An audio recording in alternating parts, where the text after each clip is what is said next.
All right. Good afternoon, everyone. Happy to be here today as a part of Dallas Startup Week 2020. There has been some amazing discussion and energy, and I am excited to moderate. We'll continue in that vein for a fantastic thread and discussion with our panelists today to talk healthcare and innovation in Dallas.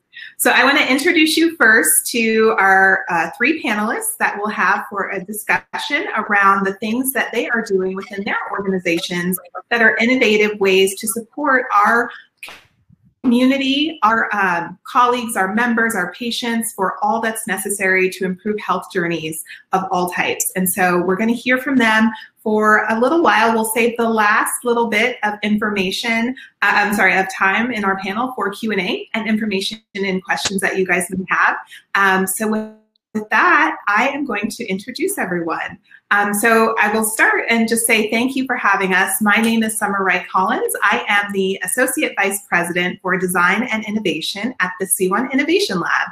The C1 Innovation Lab is in Dallas and affiliated with Blue Cross Blue Shield of Texas. We are the team that is responsible for coming up with innovative approaches to reimagining what a payer can do in the community, in the practice and partnership with providers and hospital systems as we support our members on their healthcare journeys. So we have a team of about 100 folks in all areas of clinical, customer service, design, research, data, and we are doing all that we can as Blue Cross to contribute to the health innovations across the community.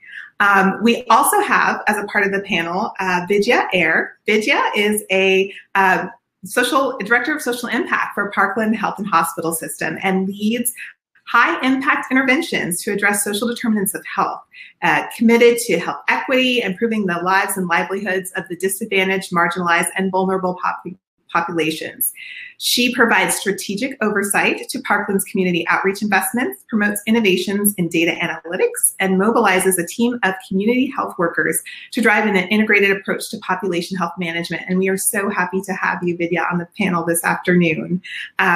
Vidya is a member of a number of boards, and most recently, her work and social impact collaboration was recognized by the National Root Cause Coalition for its merit as an innovative design framework and by the Institute of Patient and Family Centered Care. So congratulations on that accomplishment.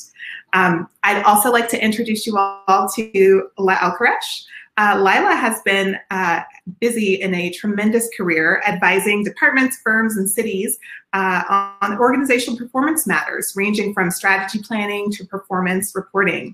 She serves as the city's first Chief Innovation Officer for the city of Dallas and is tasked with identifying and scaling creative ideas that work throughout the city's organization and implementing solutions in partnership with internal and external stakeholders. We are certainly happy to have Laila as a part of the panel. And prior to coming to Dallas, Laila worked with the cities of Los Angeles and Philadelphia doing very similar work. So we're very interested in her perspective as she has done this in many other communities across the country. And then last but certainly not least, my colleague, Dr. Joanne Welch.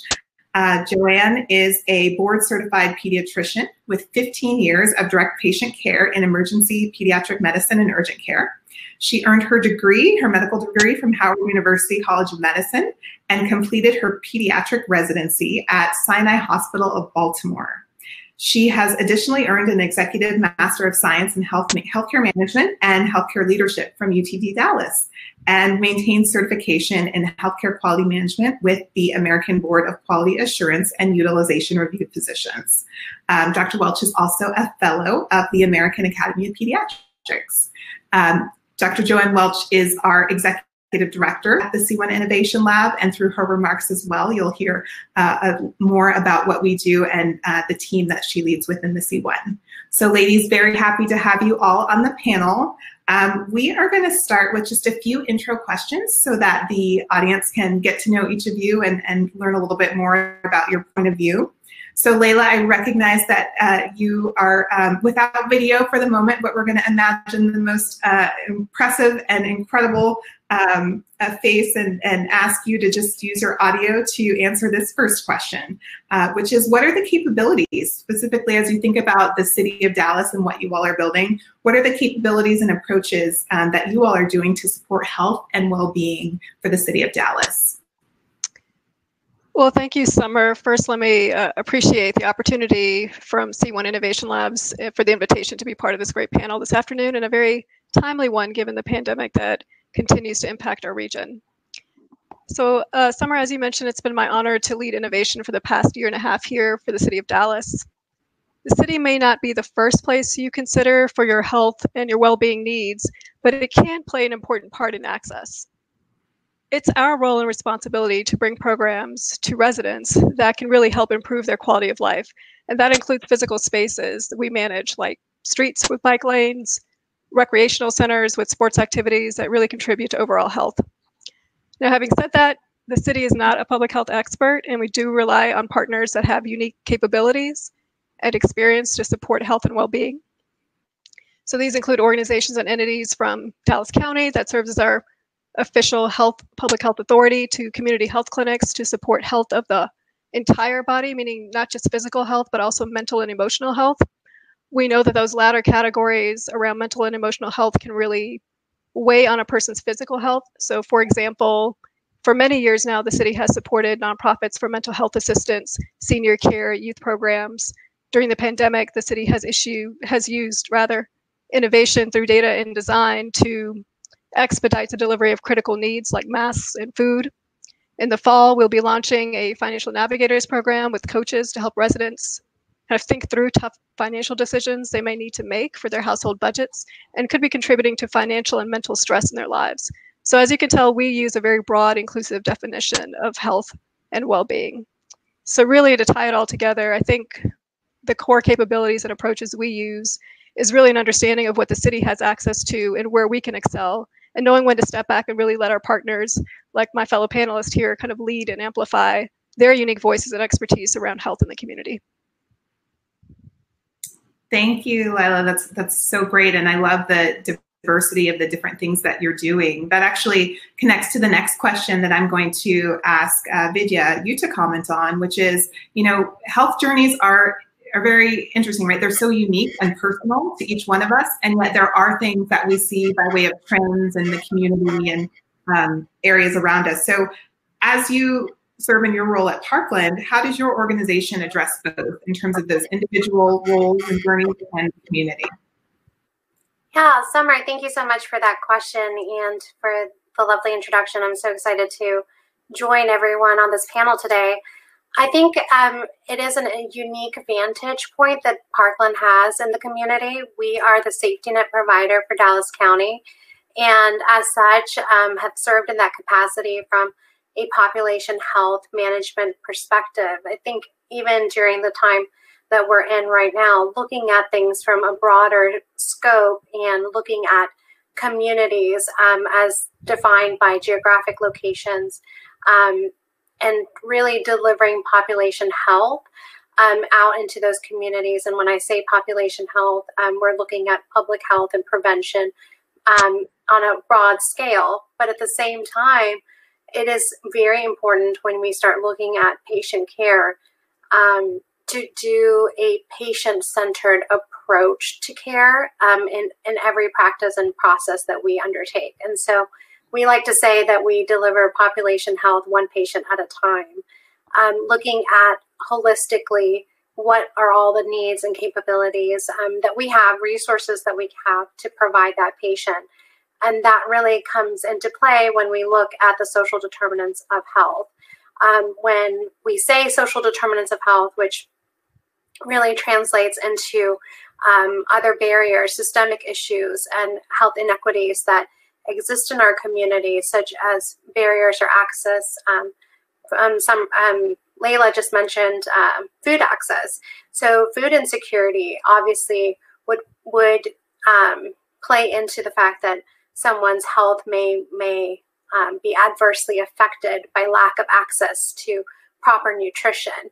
So traditionally in the healthcare space, we've delivered just medical care. So what we would call a downstream impact when a patient comes into the hospital, delivering clinical approaches or medicine to be able to help alleviate some of their needs. But now we're looking at taking a step back in all of this and looking back before they even enter our healthcare system. And when they leave our healthcare system, how can we then deliver population-wide, system-wide interventions? And obviously we can't do this by ourselves. We definitely rely on our key community partners and the strategic vision of the city and the county and our community partners like yourselves to be able to do that. It certainly does take a community, and I'm really honored to do the work that we do alongside all of you. Dr. Welch, question for you, and specific perhaps being at the C1 Innovation Lab. We hear the word innovation quite a bit, and it's a word that's used pretty often. What does that word mean to you, and how do you use that to guide the strategic direction and initiatives that you lead within the lab? Thank you, Summer. I love that question, so thank you. So for me, human-centered problem solving is what I think of when I refer to innovation. So one of the most important aspects about innovation solution is, does it actually solve the problem it was intended to solve? So for example, can you have, say you have a very talented team, very resourceful team, but if they create a solution that doesn't address the problem the user is experiencing, it won't be as impactful. It won't reach its potential usefulness. So the root cause of the problem or challenge has to be identified. And usually this is best described by the individual experiencing the challenge. So, and that's the essence of human-centered design. And this is the innovation strategy we use at C1 Innovation Lab. Specifically, we utilize design thinking with our teams. And we have a dedicated design team that works side by side with our national clients to solve all sorts of challenges, like improving the access and portfolio of benefits available to members.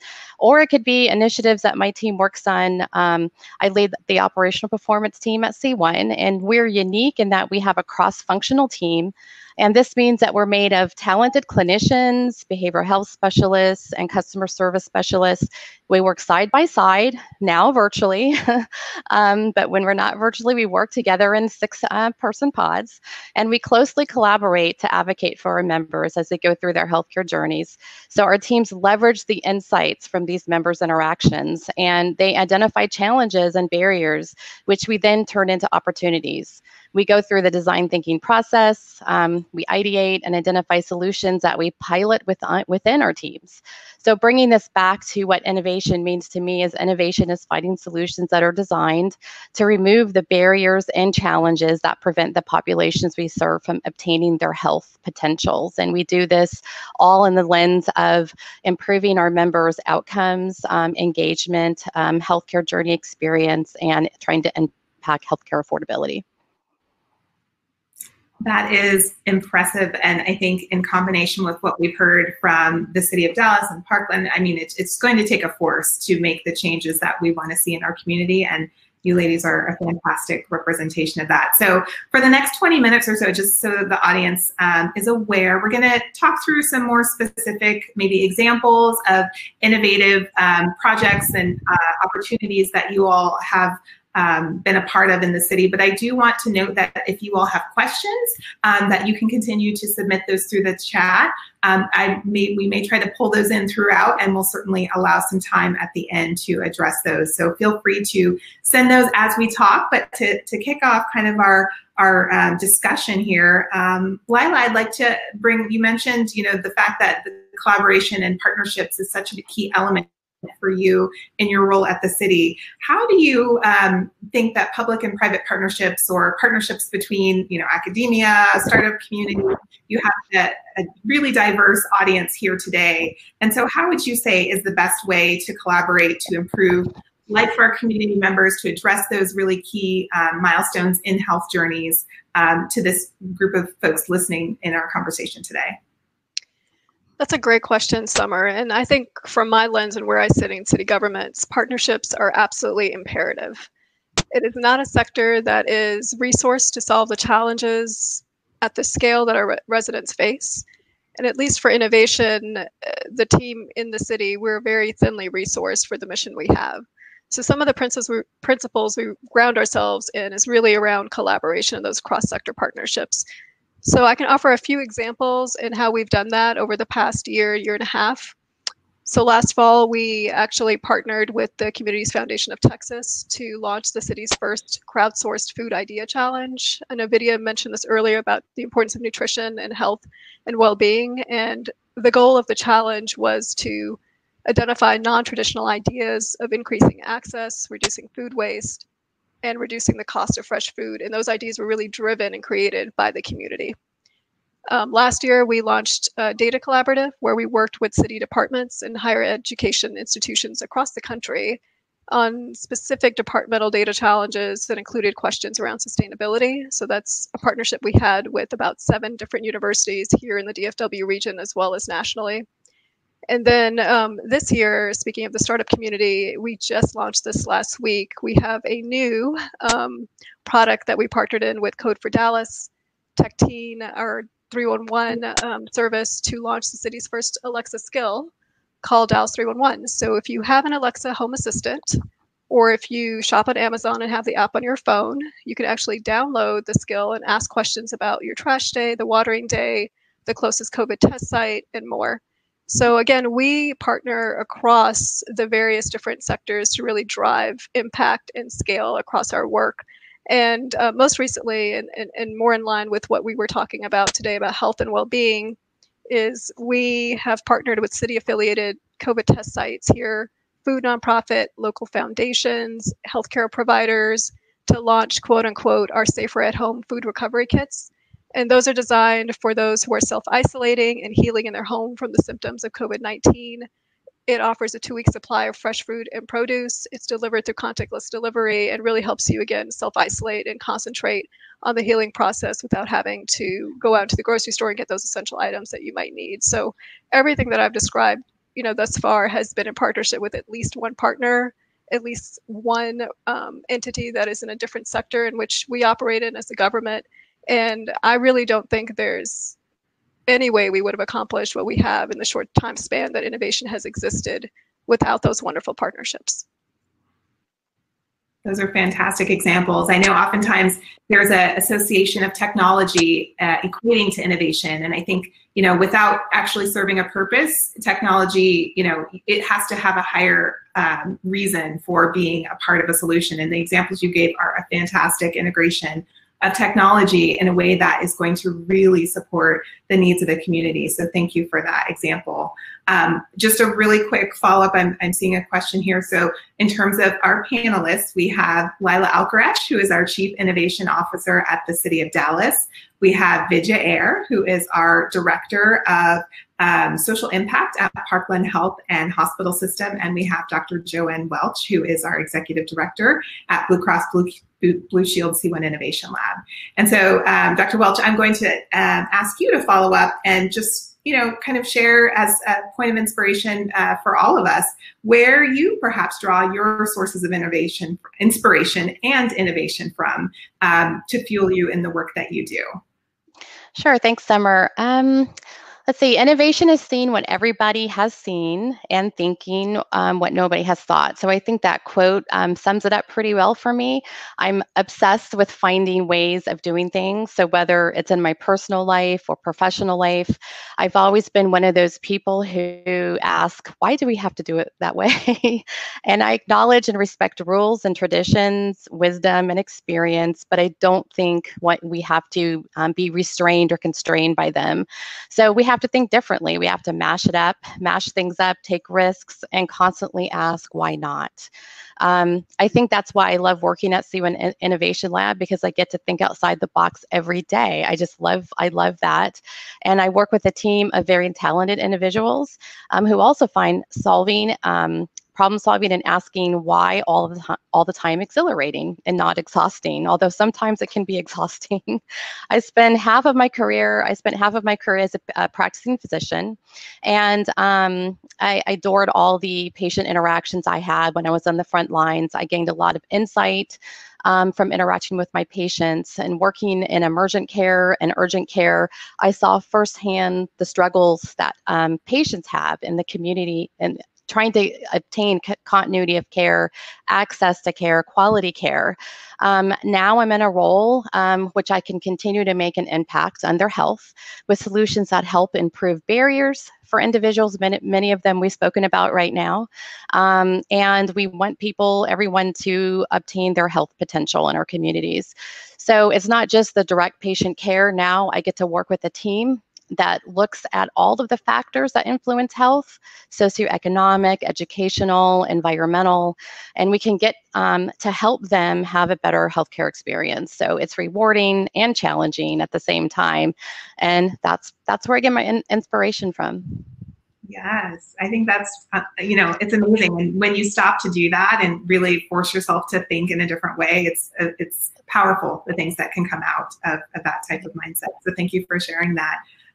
So given what Dr. Welch said, Vidya, and kind of the forces of our day, we would be remiss if we didn't talk a little bit about the situation that we all are in currently with the COVID-19 pandemic. And, I think a lot of us have been in, healthcare for some time before this, but certainly the circumstances are impacting quite a bit. So can you please share with all of us some of the ways in which COVID-19, the social unrest of the moment, climate impacts? I mean, there's a lot of really kind of things happening at the moment. And how is that affecting your organization, your work? Are there certain things you're addressing? Maybe you can, that's a big question, I realize, but maybe if there's some specific example you want to take from that, it'd be great. Yeah, absolutely. And I think you both mentioned something very important. I think technology is often what we tend to equate innovation with. And also, I think crisis tends to breed innovation. And so when we look at our current landscape, I like to think of this as we're not just facing one pandemic, but two. We have a huge issue nationally when we start thinking about diversity and inclusion, and the way that we're addressing that from a equitable lens. And then we also are facing probably the largest public health case study of our time. And so when you look at both of those and then take a step back and study the research behind the communities that are disproportionately affected, there is an interwoven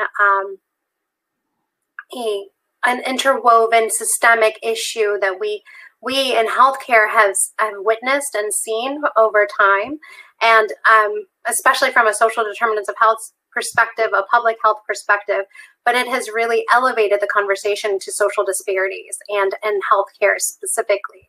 So then how do we take this opportunity and what is our responsibility to address this from a healthcare lens, and then how do we then apply innovation to that? So at Parkland specifically, we really looked at this as two populations to serve that are traditionally disadvantaged, economically disadvantaged individuals that are vulnerable.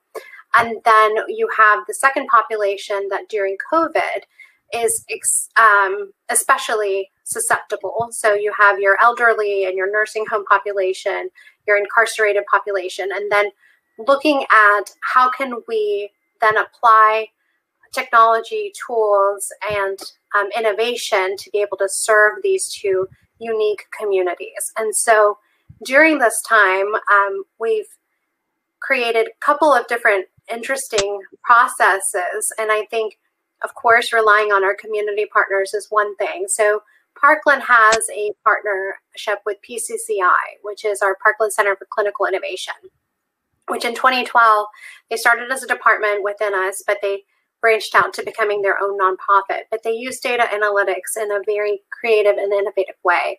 So right from the beginning, we were able to capture data in partnership with the county to look at geomapping where we were seeing the most COVID-19 cases. And then taking that map, we were able to create an algorithm which was a predictive model to predict where we would next see or anticipate the increasing numbers of COVID. So within our own community, we were already creating some level of predictive analytics. And so then once we have that information, perhaps a week at a time, how are we then going to address this? So creating a level of data sources for both proximity, because we knew COVID-19 would spread in closed encounters, and then creating another index for vulnerability, looking at that population and seeing which of our population is more affected by COVID-19. We then put into interventions into play. And the interventions included targeted messaging campaigns, text messaging, radio ads and outreach in those communities, as well as picking up the phone and doing phone encounters. Our community health workers started making calls to vulnerable patients and explaining at a very kind of community level the education and the importance of quarantine and social distancing, etc. So we did this in kind of a multi-step, multi-prong approach. I also think taking, again, a national level approach to healthcare, we've seen a paradigm shift with innovation. I think the industry was already ready in healthcare to adopt more technology, but the increased usage of telemedicine and using video calls and interacting with our hospital providers that way, I think that this landscape of the pandemic is really going to change the way we start delivering care. And that is something that we've already witnessed at Parkland. Summer, we can't hear you. Tag, I meant talking on mute. I had to do it. But I was just saying thank you for that example. Data is a very powerful tool. So that's a fantastic example. So I had a question, and then we actually received a question that I'm going to kind of embed. So I'll set this up. Dr. Welch, I'd like you to first respond to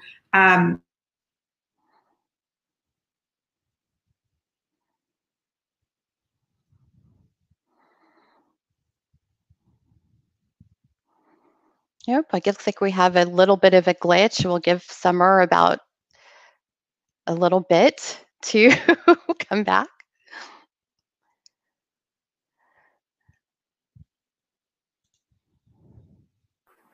Well, in the meantime, Dr. Welch, why don't we, do you have a follow-up to what I shared about the paradigm shift in healthcare as an industry when it comes to innovation?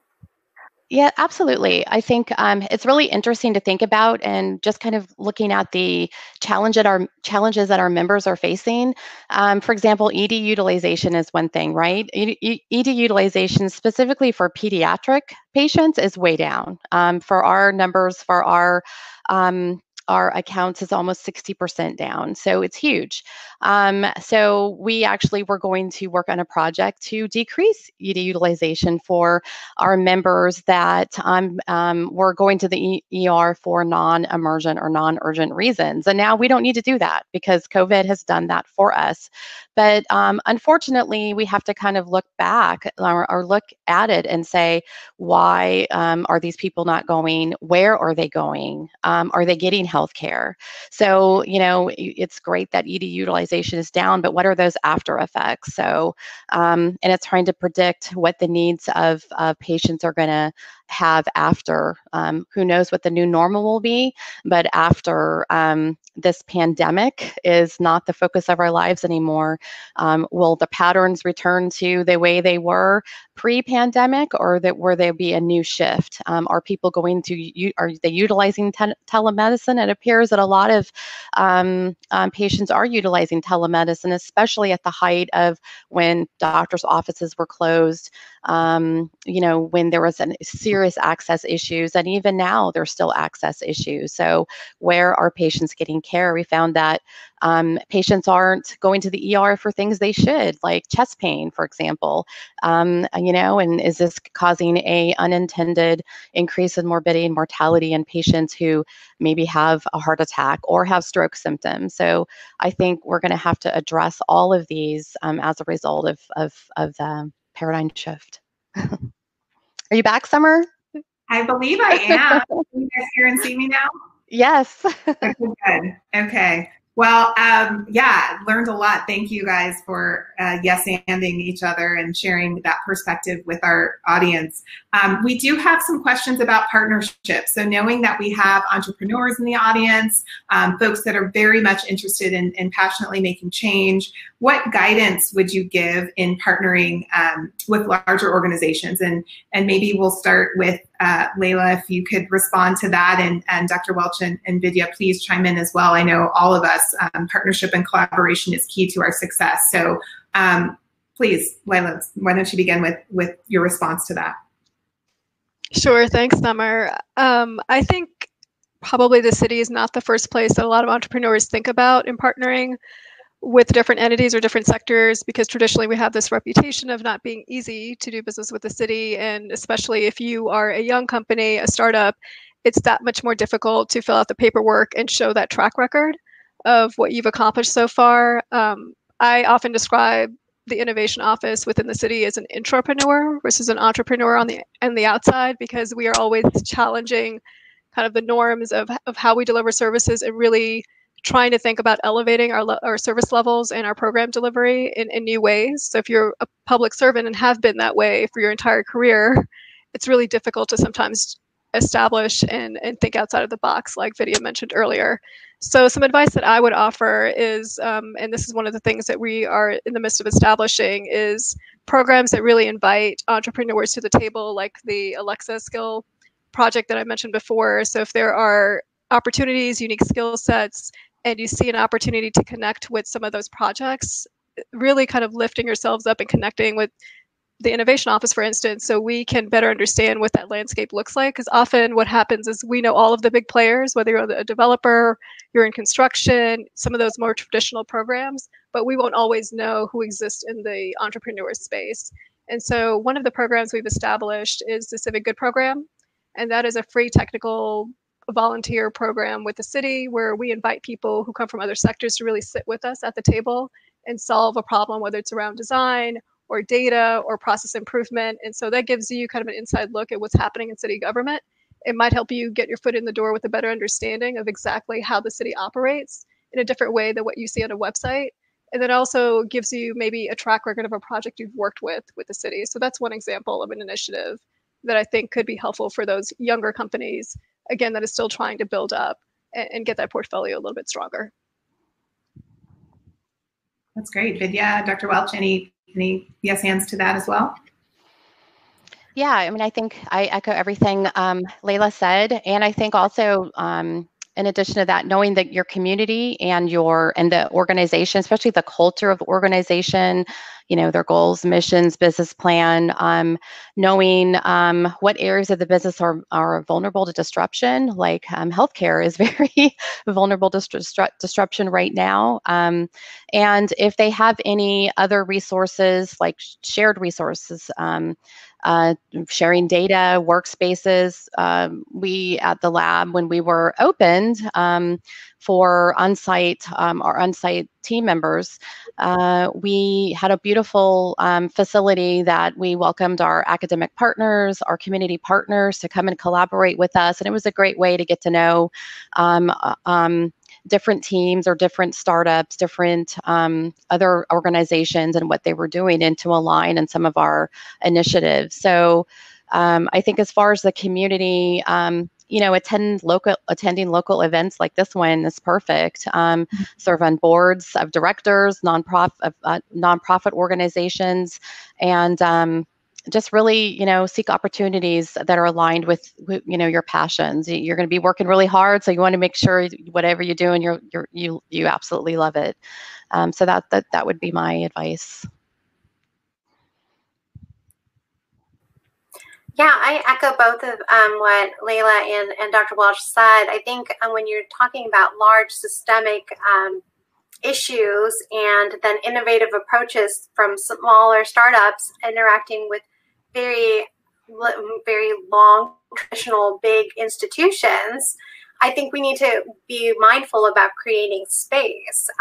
It's inviting smaller groups to the table. It's inviting our change makers, our innovators to be at the table, but also from a human-centered design approach, inviting the individuals that are going to be your end user to the table. And I think that is absolutely vital. If you're creating innovative approaches, but you're not, and it's for healthcare, you're not using patients as your test pool, then sometimes it misses the mark. And we have to be mindful and intentional in including all of the users on every platform and bringing them to the table. We also at Parkland have an emphasis on the next generation of leaders, and we lead hackathons for students who are in that high school level, and getting them to kind of think through, what does innovation mean? How would they want to solve problems in their own communities? And they actually get to work in teams with a patient advisor to try and create tools or technology to solve the healthcare problems from their perspective of the future. And I think we need to do more of that. And the city's been leading some of that for entrepreneurs. That's great. That next generation is key, and actually, it connects to this question, which is just a call out that what we do is not easy, right? Changing and transforming healthcare, getting to some of the root causes of really systemic issues is very challenging. And I think whether you're in healthcare or as an entrepreneur and familiar with, the fits and starts of startups world, right? It's about how you deal with fast failures and about how you continue to drive forward even when it's really, really hard. So to that point, maybe if each of you ladies could share an example of like what drives you and what is the core of why you're passionate about what you do, and then leverage that to maybe how that can be helpful for someone else as well. If you have any tips, if you have any things to share, but why are you all passionate about the work that you do, and how can others use that to fight through those tough moments that undoubtedly will come? I'll start. So I think my passion comes from I truly everyone deserves to reach their health potential. And I mean, that just in so many ways from my experience throughout my career, from seeing patients to now, there are so many things that get in the way of just people trying to be healthy, whether it's, the food you have access to, the communities we live in, racial discrimination.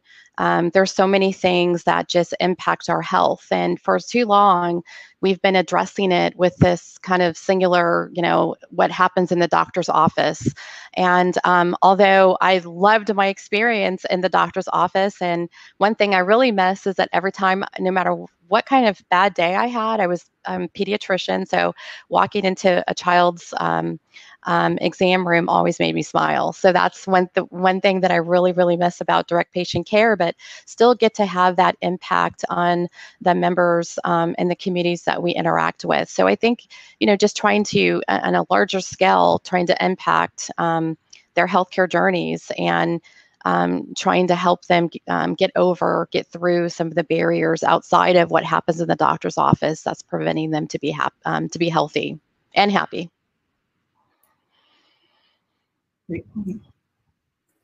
For me, this is Vidya. It's an interesting question, what drives us, right? And I think looking back at my personal journey and into healthcare and wanting to serve this population that really has their own values and and we want to be mindful of culture and integrate that into a practice and really start empowering that patient voice. And once you give them a chance, patients, to collectively represent themselves, how much change can actually happen at a system level. I've seen that, I've witnessed that, and I think that drives me every single day. And I have the beautiful opportunity, and I'm honored to lead our patient advisory board, and to see what diversity and how many barriers have come their way, and yet for them to want to work and volunteer for the betterment of their community and to the healthcare of others in their community. I think that is definitely something of a very unique value that really drives me. And to see that change actually happen, and I feel, again, blessed to work for an organization that really values that. That gets me up every day. And why wouldn't we want to innovate and help and use all the tools that are available and resources that are available to better our communities? Fantastic. So great. So, go ahead. Go ahead. Mm-hmm. I was just going to yes and my colleagues here on the panel, because I think for us, it sounds like work isn't work. Because when you find something that you're really passionate about, that you spend most working or hours of your day on, it doesn't matter if you're working 8 hours a day, if you're working 12 hours a day, if you're working on the weekends, if you're working at night, because you're passionate about what you do, and that doesn't feel like a chore. And so for me, I know my career path was not a straight path at all. I actually spent previous careers in the private sector. I worked in the nonprofit sector, and even my time here in Dallas, this is my third city that I've worked with, the third city in the top 10 in the US, and actually the smallest, but with the most opportunity, I feel like. So for me, it's about finding kind of passion that really speaks to you, where the job doesn't feel like a job. And to the other colleagues and other panelists' point, what really drives me is maybe coming from those environments and those perspectives, and thinking about how, for me, even as a resident, taking aside the fact that I'm a city employee, the status quo isn't good enough. And so if I think about my own taxpayer dollars and what I put into the city of Dallas's budget, I want to make sure that my streets are clean, that my community is beautified. It has great urban canopy. I can walk around in a stroller. I can walk the kids to school, train them to ride bikes. And so all of those things are elements of a life that we all share. And so I think when you put yourselves in the shoes of those residents, it doesn't feel like you're a city employee just waking up and clocking in 8 to 5. And so those are important things that I would advise people who are in the entrepreneur space, but just anyone in general, to think about when they pursue careers, because it's just as important to understand what you don't like as it is to better understand what you do like and where you want to spend your life. Well said. Well said. So a couple things as we wrap up here. Lila, could you repeat the name of the program that was for entrepreneurs that can be utilized through or accessed through the City of Dallas? Can you repeat the name of that program, please? Sure, I'll drop it in the link. It's Civic Good, so CIVIC Good. Fantastic. Thank you for that. And then one question for Dr. Welch before we have our final comments from the panelists. Can you please give a little bit more detail on the factors that affect health of patients, and where do you see the role of innovation in that continuity of care? So the question around a comment you made earlier about all of the factors that affect the health of patients, and where you see the role of innovation. Right. So, we've come to realize that, your health status isn't just, going to the doctor and getting your well checks. It's about, a lot of it is about where you live, what you're exposed to. Are there safe playgrounds for your children to play in? Are you able to get a job? Your educational level, your financial level. There's so many things we call social determinants of health that impact your health status. And so just having this singular approach where it's all about your, one-on-one relationship with your physician, that's huge, that's key, but it doesn't generally make up your health status. And so using innovation to really kind of flip healthcare upside down. I mean, healthcare is built on at least right now, is built on addressing our sick patients, our sick families, our sick communities. But we need to, address that, but we need to really focus on how do we keep them healthy. And when you look at all of the factors that make up our health outside of that direct patient care, you're really looking at that whole person, and you really can impact communities to have really a healthier community when it comes to driving down things like diabetes, cardiovascular risks, cancer. Your mental health, all of those things are significantly impacted by looking at the whole person. Well, thank you for that. There was a quick question around contact information. I believe all of our panelists' contact information is in the kind of attendance information for each participant, but perhaps if each of you are able to drop maybe your email in the chat, or we will follow up to make sure that you all have access to that specifically. Thank you for that. And thank you, each of you. It's gone by super fast, but it's moments like these that are amazing because it really is energizing to hear and to kind of share. And I'm really encouraged by what's coming in through the questions in the chat. I mean, everyone wants to really make a difference in this space, and it's moments like these that are really I'm grateful for. And thank you, ladies, for being a part of the panel. We are at our 2:30 mark.